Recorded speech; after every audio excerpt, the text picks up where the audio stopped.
It is a pleasure to introduce some friend and colleague, Michael. So Michael is a research fellow at the Macquarie University in Sydney. He's a paleographer, epigraphist, and papyrologist, and he's also a member of the ERC project Zodiac, hosted at the Freie Universität Berlin. But he is also a member of the editorial board for the Greek and Egyptian magical formularies project at the University of Chicago. And today he will speak on Egyptian astrological manuals in Demotic and Greek. And please, Michael, the floor is yours. Thanks very much, Fabio, and thanks to the organizers for allowing me on behalf of my colleague Andreas Winkler and myself to join you virtually from Australia. And since I am speaking to you from Sydney's Macquarie University, I'd like to start by acknowledging the traditional custodians of the land on which this university stands, the Walumadigal clan of the Darug people, whose knowledge, including rich engagement with what we'd call the astral sciences, have nurtured that land since time immemorial. The Roman senator Marcus Salvius Otho was spurred on in his only briefly realized hopes for elevation to the highest office in the empire, the Principate, by the promises of a favorite advisor. Why this is relevant to our theme is that the advisor was a specialist in the astral sciences, on which he based his predictions. Ancient Roman historians call him mathematicus. Consultation of astrologers at the highest levels of the Roman Principate goes back to the beginning of the Principate with Augustus and was continued by his successors, leading to influential court astrologers. Of particular interest here is the name of Otho's favorite. Apparently, if the hypothesis of Frederick Kramer is right, a double name, Ptolemy Seleucus, which crystallizes two foundational axes of the astrology practiced in the Greco-Roman world. The names convey Hellenized versions of local traditions of astral science in Egypt and the Near East and Mesopotamia, respectively, via the dynastic names of the Ptolemaic and Seleucid empires. The aim of this paper is to trace some of the dynamics of the Egyptian-Greek side of these interactions through close attention to manuscripts on papyrus that attest the study and practice of astrology in Ptolemaic and Roman Egypt. Focus on the papyri contributes to a rebalancing of the history of astrology, an antidote to the dominance of Claudius Ptolemy in late ancient and medieval astrology, an author who insists on the merits of his own contributions to this science and who, in his success, has tended to obscure the more complex and varied doctrinal landscape of his contemporaries and predecessors. What we present today is part of ongoing work of both Andreas and myself in the context of a larger research project, Zodiac, supported by the European Research Council and based at the Freie Universität Berlin. Though we focus here on Egypt, Zodiac is conducted as an interdisciplinary research program that also pays balanced attention to the contributions of ancient Mesopotamia and Greece to the unique confection that was zodiacal astrology. In this paper, we will eventually focus on the Greek language papyri as numerous and diverse witnesses to the astral sciences from Egypt, which we will introduce as a corpus before we move to specific cases in which transfer of knowledge becomes visible. But first, to establish a background of the stock of astral expertise in the local language. Rather than attempting to survey this text production, we focus on a single, extensive, and systematic text in Demotic. This comprehensive introduction to natal or genethliacal astrology, which Andreas has studied in detail, bases forecasts on planets and their relations in terms of the zodiac. Thus, it is distinct from the Decanologia the other main genre of Egyptian language natal astrology, which focused on the positions of the decans themselves or of other celestial bodies expressed in terms of them.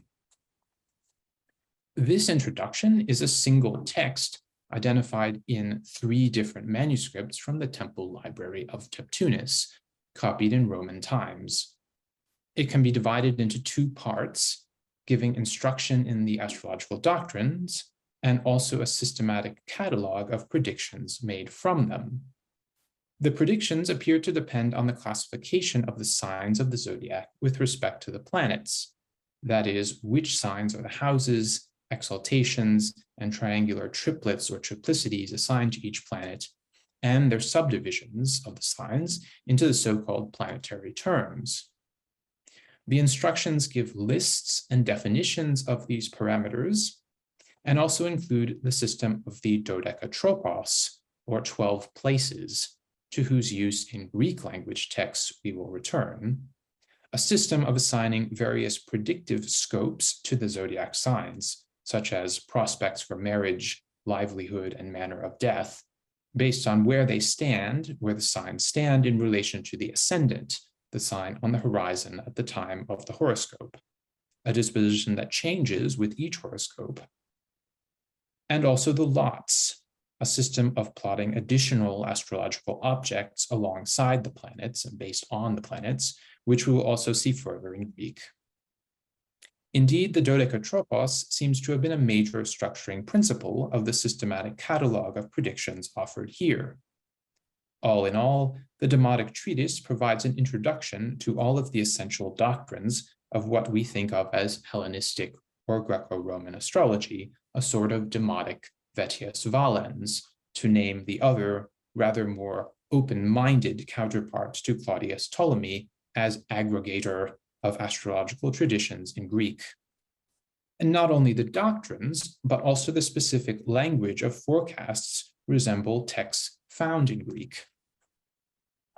Detailed comparisons of this common stock of predictive language, which we hope to continue in the course of Zodiac, illuminates the process of translation from Egyptian into Greek, for example, by identifying puns and wordplay in the original Egyptian that no longer apply in the Greek version. And now to turn to Greek. Horoscopes are the best-known Greek astrological papyri, surviving in the hundreds and already well served by both text editions and synthetic discussions. But as Alexander Jones has framed it, they really belong in a category of their own, somewhere between astrological and astronomical.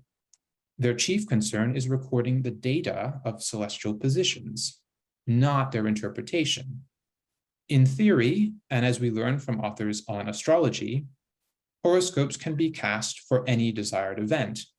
But in practice, what we see from survivals on papyrus are those for the moment of a human birth, the birth or natal horoscope. The basic elements are the date and time of birth, and the positions of the 5 planets known in antiquity, and of the 2 luminaries, the sun and moon, which are expressed with a system of reference invented in pre-Hellenistic Babylonia, the zodiac.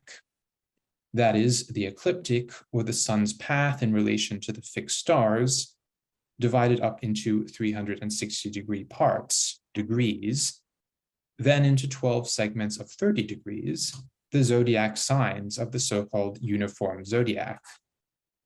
The final essential element of the horoscope is the position of one of the zodiac signs themselves, the one rising at the horizon at the moment in question, the ascendant or horoscope, namesake of this documentary genre. It was held to exert particularly strong influence over the development of the human life. The original horoscopes are appealing in their large numbers, but there is more evidence out there that can add depth to the picture of astrological practice.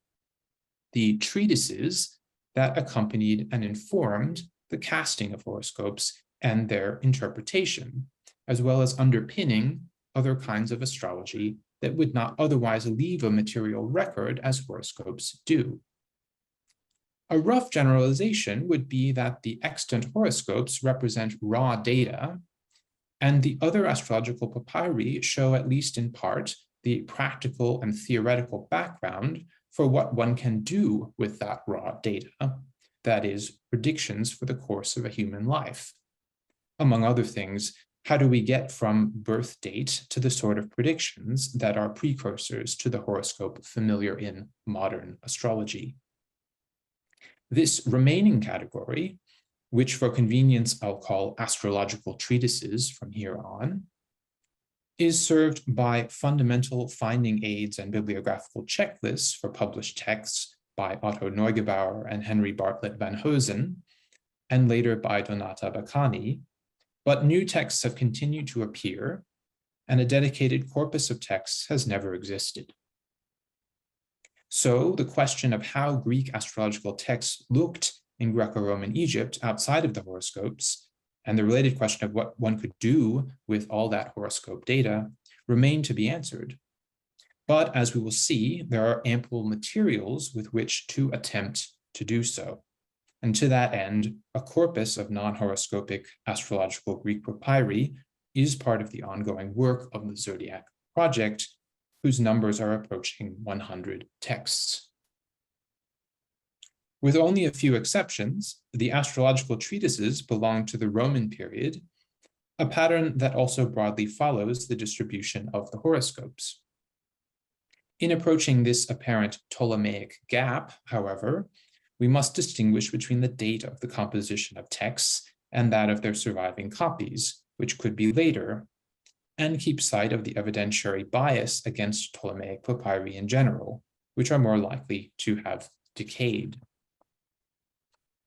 They often owe their survival, when they do come down to us, to special circumstances such as inclusion in mummy cartonnage. The peak in the 2nd and 3rd centuries also follows the overall peak in surviving Greek papyri. For only about 2/3 do we know the provenance within Egypt.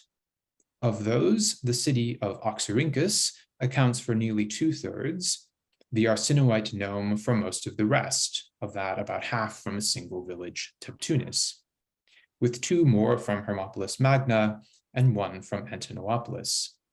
There are again evidentiary problems. We can only guess how much we have lost by lacking papyri from the scholarly center of Alexandria, as the survivals are essentially limited to Middle Egypt and to one of papyrology's chief cities, Oxyrhynchus, and to the Fayum. Accompanying the work of editing the corpus is an effort to establish a preliminary typology of astrological treatises based on content. The texts may be divided first by scope of predictions, that is, for individuals, personal, and the world at large, political. Then, within personal, natal, in particular zodiacal astrology, is by far the best represented.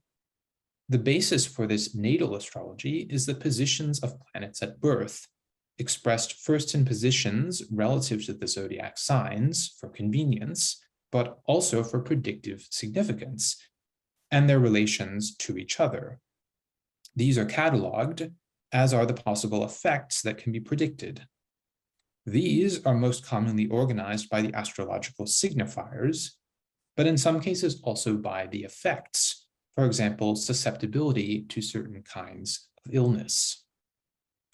There is variety in organization and in what about the planetary relations is significant. Geometric relations or angles between them, for which a specialized terminology of aspects is developed, or rather between planets and zodiac signs. The position of the zodiac signs was also significant, with various reorderings or superimposed orderings on top of the original 12 constellations, like the places topoi in Greek and lots kleroi, that we have already encountered in the Demotic treatise, P. Carlsberg 81, and which also occur in Egyptian horoscopes. Beyond catalogs of positions and predictions, there was also theory informing how those catalogs were structured, even if it can now be difficult to trace and understand that theory. With fragmentary condition of the papyri, added to the already esoteric nature of the doctrines. Catarchic personal astrology applies similar methods as natal astrology for forecasts and advice about incidents later in a person's life. This branch of astrology, taking its name from Greek katarche, beginning, inception in the terminology of later astrology, had a special focus on deciding whether a particular time was a good time to begin some planned activity. One could think of them as horoscope consultations for major life events, business ventures, court cases and petitions, marriage and childbearing. In contrast to their place in literary authors on astrology, they are only sparsely attested in the papyri. The authors Dorotheus of Sidon and Hephaestion of Thebes, for example, devoted extensive discussions to catarchic astrology, but there are only 3 possible instances among the treatises on papyrus, none of them certain. We'll return to this issue. I note here a genre of text not properly belonging to zodiacal astrology, but reflecting catarchic inquiry in a broader sense. These are the selenodromia, or lunaria, which provide recommendations for activities to undertake or avoid on each day of the lunar month. These are best known in Egypt in Coptic, and they had an extensive medieval career, including Old Nubian, Latin, and vernacular languages of Western Europe. A Greek witness from late antiquity can now also be added in this 4th century papyrus now in Leipzig. In its equation of each day to the birth of a Greek god, here you see Demeter on the 20th day, and its reference to petitioning satraps and kings, it suggests an even earlier Hellenistic tradition. Medical personal astrology is the application of astrological doctrines to guide medical treatment. Again, attestations are reduced in contrast to in the literary authors, so far only once in the papyrus corpus. The text in question resembles a medical treatise, but to judge from the preserved heading, it was apparently structured with reference to the Egyptian decans, at least in part, an older system in Egypt, before the introduction of the zodiac for dividing up the sky and giving coordinates. The broader concept surfaces in a treatise which includes medical recipes in a catalog of decan-like deities, and in theoretical discussions of melothesia, the division of the human body among the influences of zodiac signs and planets, from which illness could be predicted, diagnosed, to which we'll return. Political astrology broadens the scope from the individual to a national or international scale. It is the second best represented class after personal natal astrology. The methods are again broadly comparable, predictions from a significant astral phenomenon at the beginning of a chronological period, as in the well-known Sothis omens. There are also generalized predictions of a broad scope via division of the calendrical year among influencing astrological deities related to the Egyptian decans in a papyrus from Oxyrhynchus, to which we'll return. So now that we've gotten a sense of the astrological genres represented in the papyri, it's time to turn to specific examples of interactions between traditions of knowledge in Greek and Egyptian. One of the most exciting finds from our work on the Zodiac project is a papyrus bearing witness to these interactions already in Ptolemaic Egypt, at least a century before horoscopes and the astrological treatises that guided their interpretation began to be reflected in the archaeological record. Now in Berlin, the papyrus owes its preservation to special circumstances, having been reused as cartonnage in a human mummy. It is now in the course of publication by the authors. It shows 2 texts in Demotic and Greek, disposed on both sides of a sheet in a way that suggests the copyist of the Greek, who began after the Demotic finished, may have hoped to preserve the Demotic too as legible and useful, and to signal the 2 texts, though formally distinct, as connected. For rather than efface the demotic or simply begin in a blank space on the other side, the Greek deliberately begins on the same side of the sheet in a relatively narrow column before spreading out on the previously unwritten back. The Greek appears to be a detailed analysis of astral data given at the outset, the position of the moon on a particular date, which is given in a 43rd year. If it is a regnal year, then it must have been that of the restored reign of Ptolemy VIII, that is 128, 127 BCE. In any case, the analytical process has entailed copying directly some excerpts from an astrological treatise on the aspects of the moon with other planets and a form of zodiacal melothesia, the association of zodiac signs, or here subsections of them also, with parts of the body and their ailments, in particular when the moon is found in these places.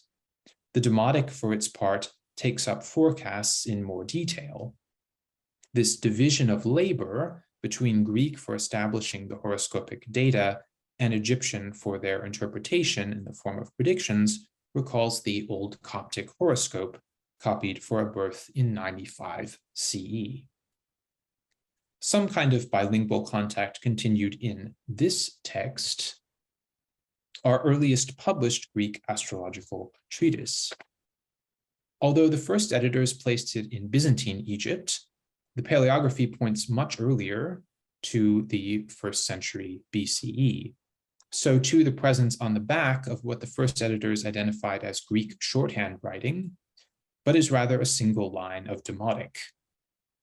The copyist has also made use of a book roll with columns bordered in red in an Egyptian style.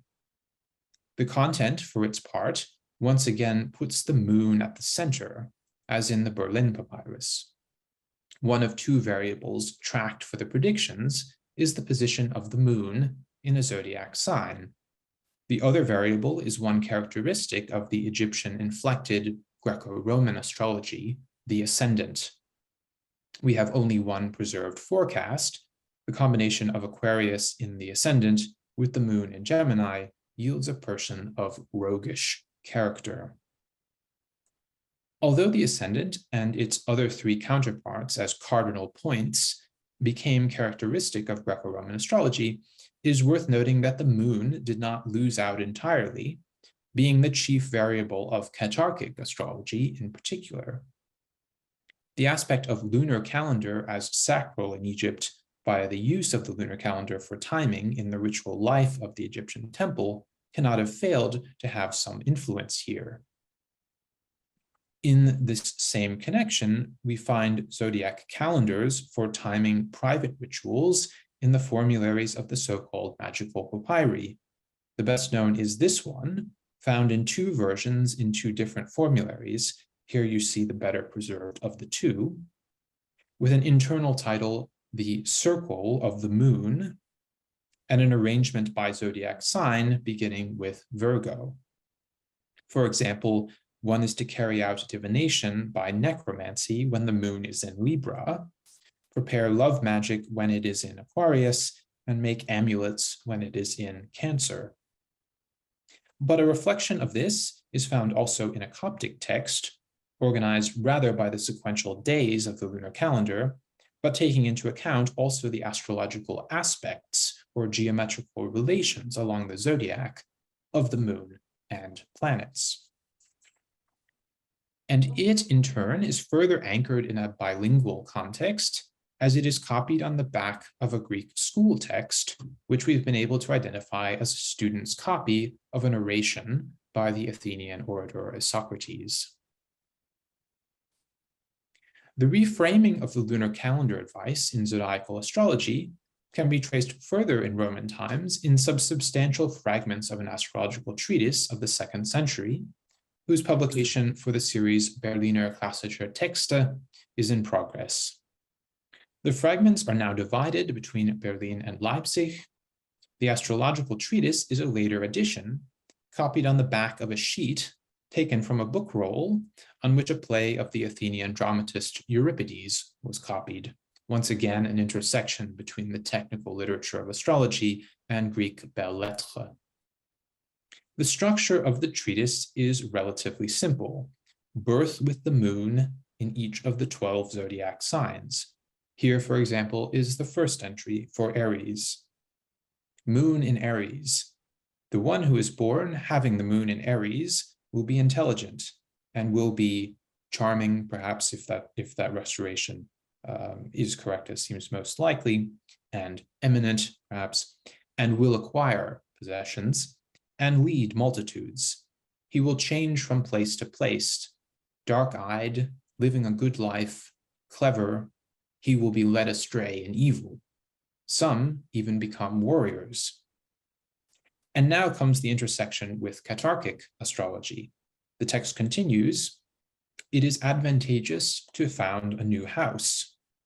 Presumably, the position of the moon in Aries is propitious in general for anyone who wants to build a house, not simply for someone born when it was already there.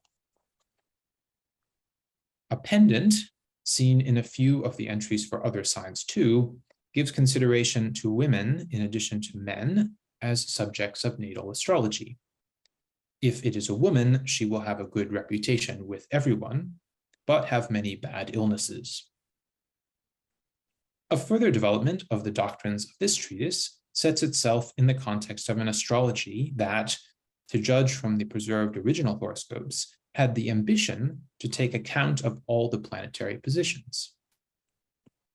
That is, some entries, and we might imagine a fuller version of the treatise carried this further, show additional consideration of planets, probably in case they were present in the same zodiac sign in which the moon was found.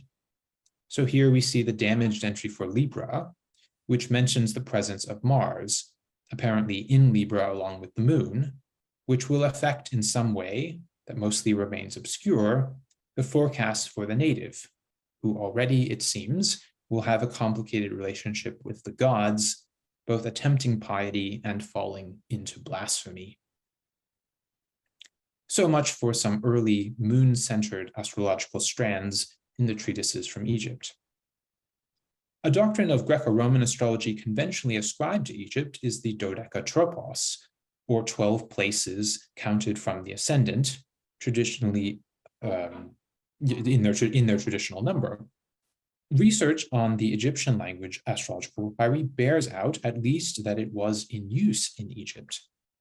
A closer look at some Greek language texts complicates the background in transfers of knowledge in some interesting ways. Let us begin with our most extensive surviving Greek text, a book roll of at least 18 columns from the late 1st or early 2nd century CE, now in Michigan.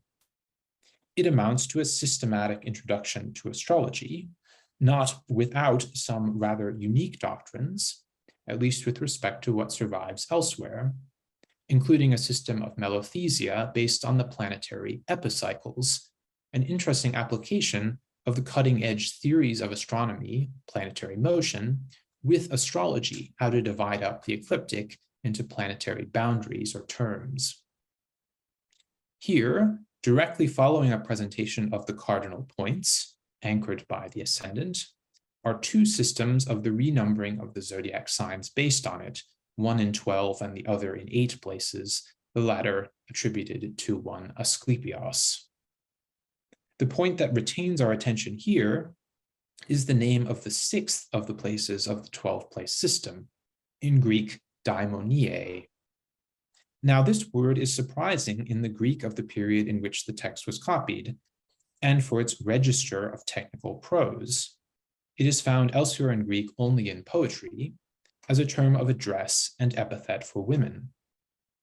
We might be suspicious of the text, were it not for the Latin didactic poem of Manilius, who confirms the astrological application, for the same 6th place, but in the 8th place rather than the 12-place system.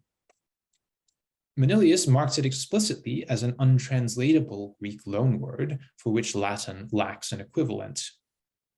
We might then think further of this daimoniae arising through translation from Egyptian to Greek in a context in reading of Homer in particular, which we know stood at the foundation of Greek language learning and stretched into the Egyptian temples too, and had implications also for the hymnic language of the Greco-Egyptian magical papyri.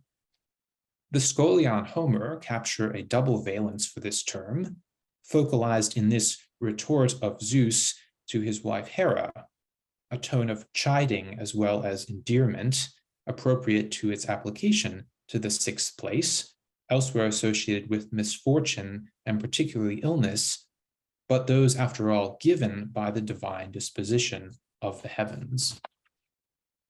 It is even conceivable, though speculative, that the motivation was homophony between the Egyptian designation for this place, Werit, and a feminine substantive, Werit, Great One. The papyri also offer us a sense of the broader career and application of the doctrine of the places in Roman Egypt. This unpublished fragment of a 2nd century codex leaf was found in the excavations of Grenfell and Hunt at Oxyrhynchus, and its publication in the series The Oxyrhynchus Papyri is forthcoming. The content can easily be recognized: lists of effects or forecasts for the future of people born under various configurations of the celestial bodies.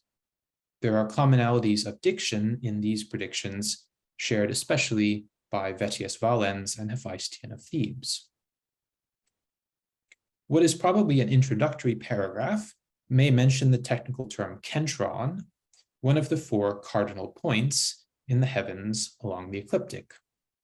But what is the arrangement of the predictions, and how may they relate to this unfortunately fragmentary introduction? We're helped by some headings in the text, none intact, but which, taken together, show that the basic organizational principle is by the 4 kentra, the cardinal points, which can be reconstructed as following a usual order: ascendant, midheaven, descendant, lower midheaven, assuming, as often the case in astrological treatises, that the approximation of these points by whole signs rather than exact degree positions was used, and that the cardinal points were reckoned as 2 signs apart, forming a rectangle with respect to the zodiac. Virgo is probably the beginning of the series. We seem to get exactly 12 sections, 1 for each zodiac sign, but the sequence might have continued in some other form on a following page. At least as far as so far reconstructed, the signs could be considered in groups of 4 as constellations, the 4 cardinal points of a nativity, with the ascendant moving backwards 1 sign in each group. And this could have been repeated to cover all 48 combinations. But then there are some numbers in each heading. They appear to be pairs of 2 numbers, and their distribution, in conjunction with the presence of the monogram for horoscopos, or ascendant in one case, and the fact that no preserved value exceeds 12, suggests a solution. That is, a designation of the numbered topoi, or places. By the approximate reckoning usually used in Greco-Roman astrology, indeed, the ascendant being number 1, midheaven would then be number 10, descendant 7, lower midheaven 4, which matches what is found in Demotic texts and also fits the data here, as can be seen in this visualization: cardinal points in yellow, leading members of each pair in red. The first non-cardinal point number is always higher, except where the ascendant monogram is given first, perhaps simply by convention. The first number in the series, as far as is preserved, decreases by 3 on each move, that is, moves 2 signs and hence 2 places away. In effect, they also coincide with the 4 so-called declining places, those preceding a cardinal point in the diurnal rotation, the 3rd, 6th, 9th, 12th, and the rising places, those following a cardinal point, the 2nd, 5th, 8th, and 11th.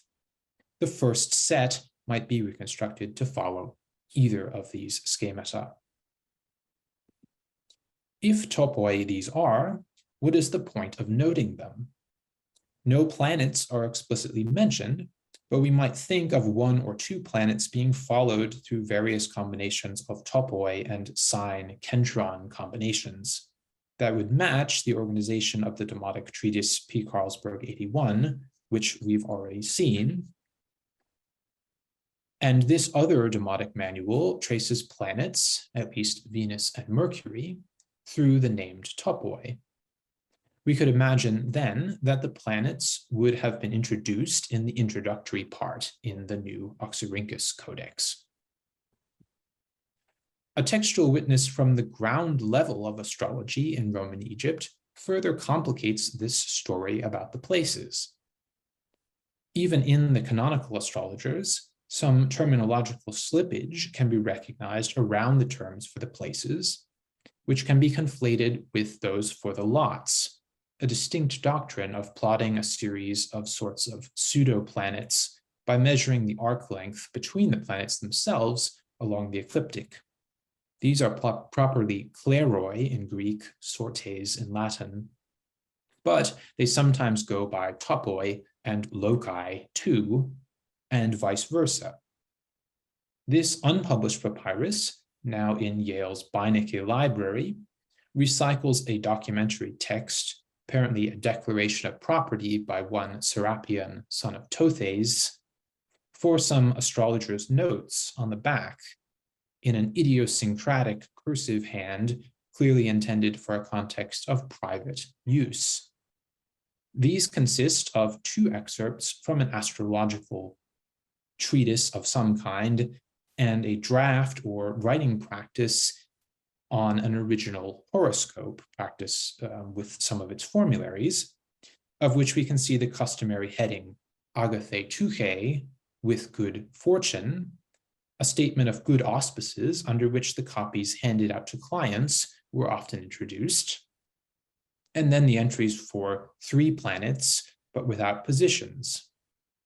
One of these planets, Mars, is given 2 names, one of which may be a traditional Egyptian one based on the god Horus.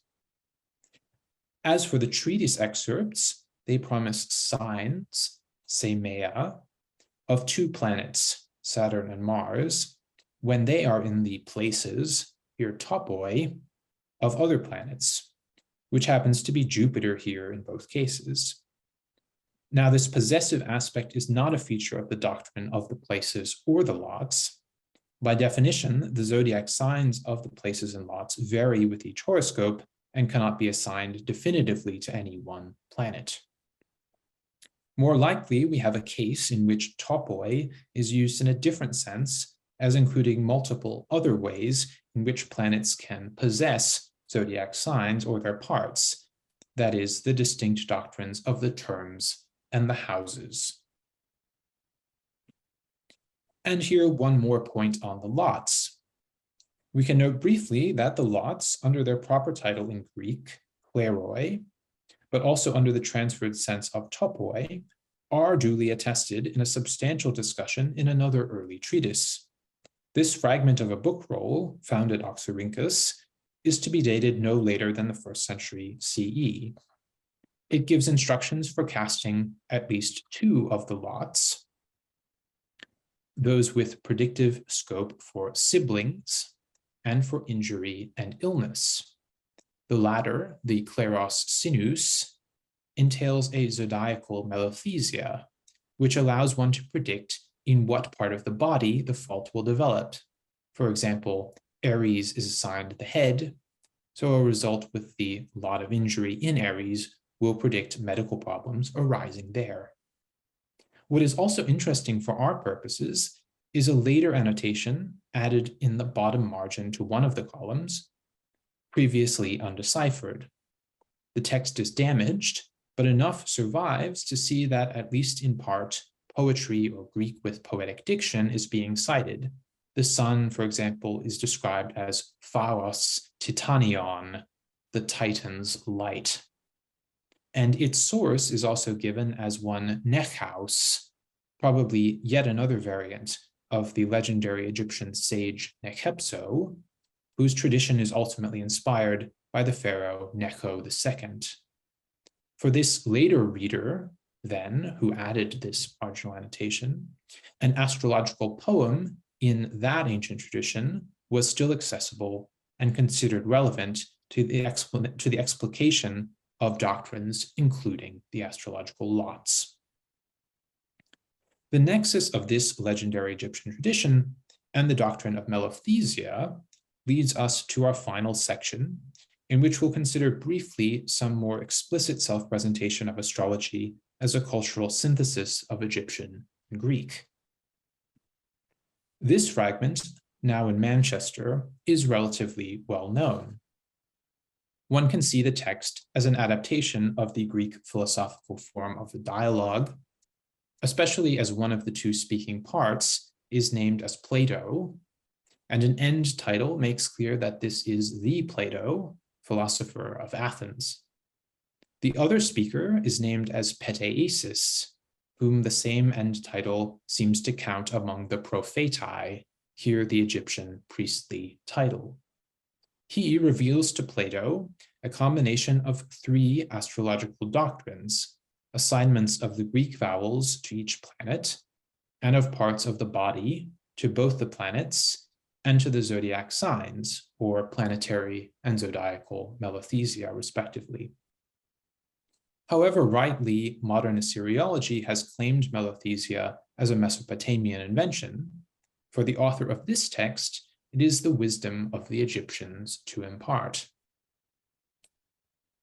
Another text in dialogue form, in a copy from 3rd century Oxyrhynchus, shares philosophical aspirations, but goes into more detail on astrological mechanics.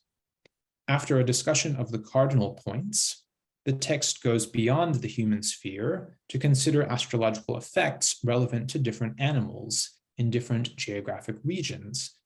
Examples given include the crocodile and probably the hippopotamus, probably as characteristic of Egypt, said to be among us.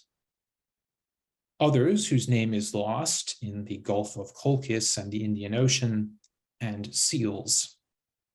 A prayer credits a deity with instruction in these doctrines. Here, the speaker assigns to a deity, addressed as Father, the role of instructing the speaker, us, in theory, theoria, presumably the doctrines given here, in connection with a dative hierousin to priests, who may be the same as this we. By the date of this text, the circulation of astral knowledge in Egypt has transcended an easy division between Egyptian and Greek, and aligned itself with an outlook resembling the revelation literature of the Hermetic corpus. And that seems a fitting place to end, and to thank you for your attention.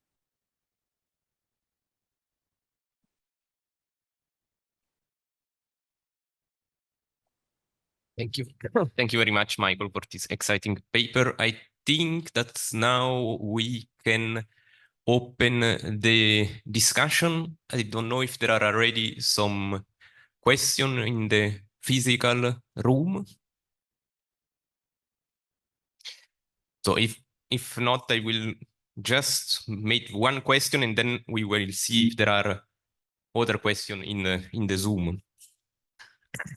I was recently reading again the Astronomical of Manilius, and I was interested in the fact that sometimes when he's making a prognostic based on the moment of birth, he quote some extra zodiacal constellation, like for example in the case of Capricorn, he mentioned the dolphin in the 7th degrees, and then the child will be a swimmer, etc. I was wondering if do we have some attestation in the real horoscope that you have right now in the catalog of other constellation that can play a role in the interpretation of the natal chart? Yes, the short answer is yes. This is not very common, but in a genre of horoscopes that one could call elaborate or deluxe, which go beyond the positions of the planets plus the ascendant. we find this other genre that adds more than that. And one of the things that's sometimes added are the paranatelenta and similar. I think we find both the paranatelentes and sorts of notations of positions with respect to parts of the zodiacal constellations themselves, as if considering the constellations as schematic figures and noting where the planet falls in that. So both of those are represented. We don't have the accompanying predictions. This isn't part of the genre of the original horoscopes on papyrus, but I think we can readily imagine that the reason for noting it is just as you say, as Manilius does, that there is a predictive interest in those. Thank you very much. I think that I see two questions in the Zoom room. First, Tin Sirin, if you want to, you can open your mic and ask your question. You are still muted at the moment. Hi, thank you so much for your presentation. I find it absolutely fascinating.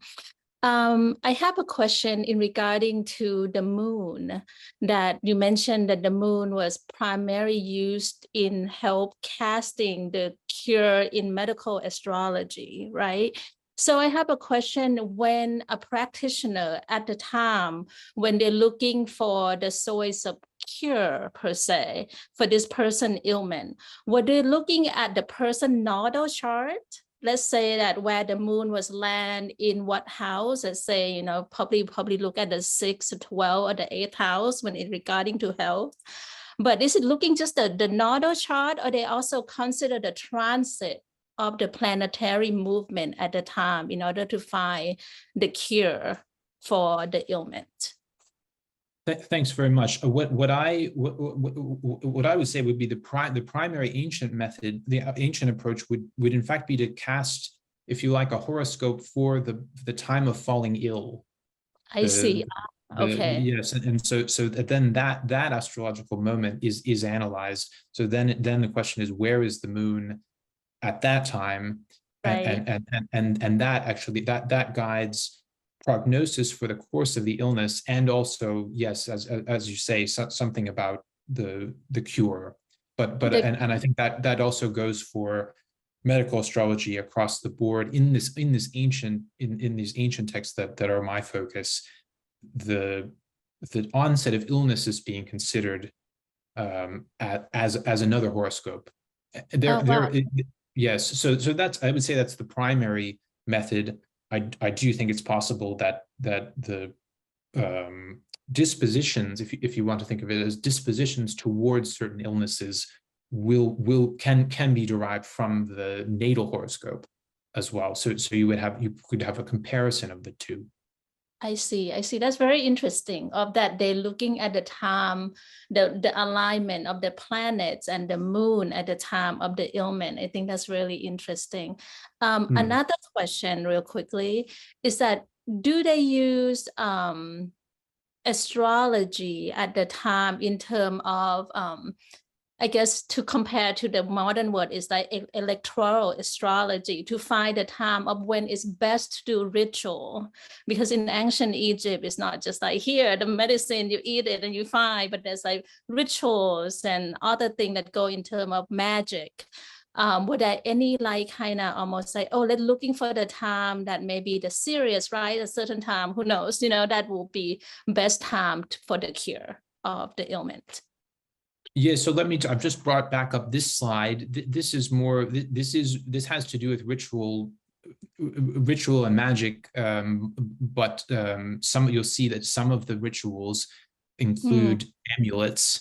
Amulets are already shading into healing practice, broadly considered. So I do think that's part of this complex as well, that Catarchic astrology informs what I'm calling Catarchic astrology, going off of the Greek term. There are other terms for it in later practice, but yes, indeed that's also a factor. Okay, very, very cool. Thank you. Thank you so much. You're very welcome. Then we have another question by Levente. So please, you can open your mic and speak up. Thanks. Okay, can you hear me? Yes. That's very nice. Yes. Okay, so first of all, I would like to thank you for this fantastic and very detailed presentation. I guess it is a really treasure trove, a lot of information to be processed. I have a remark related to the part where you mentioned that in a certain text it is written that say Saturn is in the place or in the places of Jupiter, and Mars is also in the places of Jupiter, and the word topos is used as usual. I think this sort of usage is quite widespread in manuals or treatises, that they say that a certain planet is in the places of another planet, and this brings me to the observation that this topos, the word topos, that means place, is often used in a very generic sense to denote a custom position in the zodiac. It can also refer to some places having affinities with some planets, like the houses, domiciles, or the terms or bounds. And of course, it has a very technical meaning when it refers to the places counted from the ascendant and numbered or named. But I think that it is very important to note that all these meanings are in play together. So this is the remark. And I also have a question about the I don't know if it's a treatise, a part of a horoscope that is dated to the late 12th, 2nd century BCE and early 1st century. Is it a horoscope or just a sort of a manual? Well, it opens, so the study of it continues. But I think we feel confident at this point that it has elements of a horoscope. I think what could be debated is how original it is. Mm-hmm. We don't have some of the things that one expects from an original horoscope on papyrus of the most common type, that is opening with the name of a client. But there is a date expressed in the text, and then an analysis, and then positions and analysis proceed based on that. So one could be dealing with a horoscope or a horoscope for an event, that a historical event or a nativity of an actual person, but that is being subjected to analysis for other purposes than presentation to a client, for study, for training, for didactic purposes, that sort of thing. But it does seem to be the substantial axis of it is as a horoscope. Then around that scaffolding, some discussion of doctrines and predictions is also present. The simplest explanation would be that all of that matter is being copied out, and that has netted some elements that look like bits of treatises. But then of course there are other interpretive possibilities, but that seems to us the simplest one, that this is a horoscope in the broad sense, in the same way that the old Coptic horoscope is called a horoscope, but it has that same it has that same aspect, that some of these some of its sections really look like they could belong in a treatise too. Yeah, or they were just copied from a theoretical text. Yeah. Okay, I'm just asking this because if this date is valid, this would make it an extraordinary discovery, because it would be really early. So we don't really have any datable texts from the late 2nd century BCE. So its importance couldn't be overstated then. So it's very interesting. Thank you very much. I'm really looking forward to seeing the publication of this text. And the final question is that you mentioned that as we know, there is no collection of these sort of texts or theoretical texts they appeared in separate publications, and sometimes these are really difficult to access. Are there any plans to produce sort of corpus of these texts, or is it not included in the Zodiac project? The answer is yes. That is one of our key. This is one of the key parts of Zodiac. So the plan and the book itself is in the advanced stages finally of preparation. That there will be a monograph collecting these. Yes, exactly. Will be a monograph collecting the papyri with translation and commentary and bringing together these disparate publications. So we hope that will appear in the coming year or two. Oh, that's very nice. Okay, thank you very much. Thank you. So I'm looking in the chat. There is a practical question by Yvette, and if you could explain how lots were cast. It's an excellent question. I would for an accessible presentation of this, more than I'm going to be able to give in these few minutes, I would recommend Chris Brennan's book with the title Hellenistic Astrology. He takes through, this is a very complex topic. It really depends on which ancient astrologer one asks and which of the lots. There are quite a few of them. The basic principle, if I can say, is that one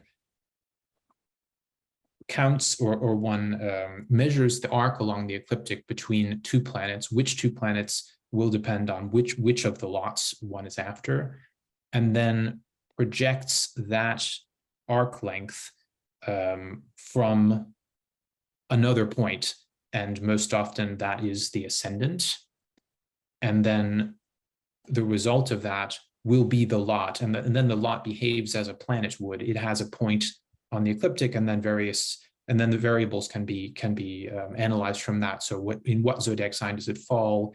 In the terms of which planet is that? In what aspects does that point then have? So for the technical details, you might refer to Chris Brennan's book, but those are the broad lines of how to do it. Thank you. Then there is another question by Marie. Do you think that ancient charts recorded by Egyptian temple priests could have been availed initially to aid later astrologers or astronomers? I think that's a very interesting question. I think that we I suspect the answer is yes, or it seems highly plausible to me. It can depend on how later would one, or how much later one would be thinking. But certainly, if one considers astrologers in a temple context as a community of practice who are then interested in improving their own practice or training the next generation, then good quality horoscopes, and I suppose ideally also some biographical information on those people, on the objects of analysis. How did things actually turn out for them? Would be very interesting. Yes, I think, I think a case to look at would be the Athribis Ostraca. I'm not the one to speak. I'm not the one to pronounce on that, but I do get the sense that there's an archive of there, whose archive I think is that's what one would have to establish. But it certainly seems plausible in general terms what you're suggesting. Thank you very much. I don't know if there is one final question in the virtual room and the physical room. No? So I will thank you again very much, Michael, for this exciting presentation. Thank you, Fabio. Thanks, everyone.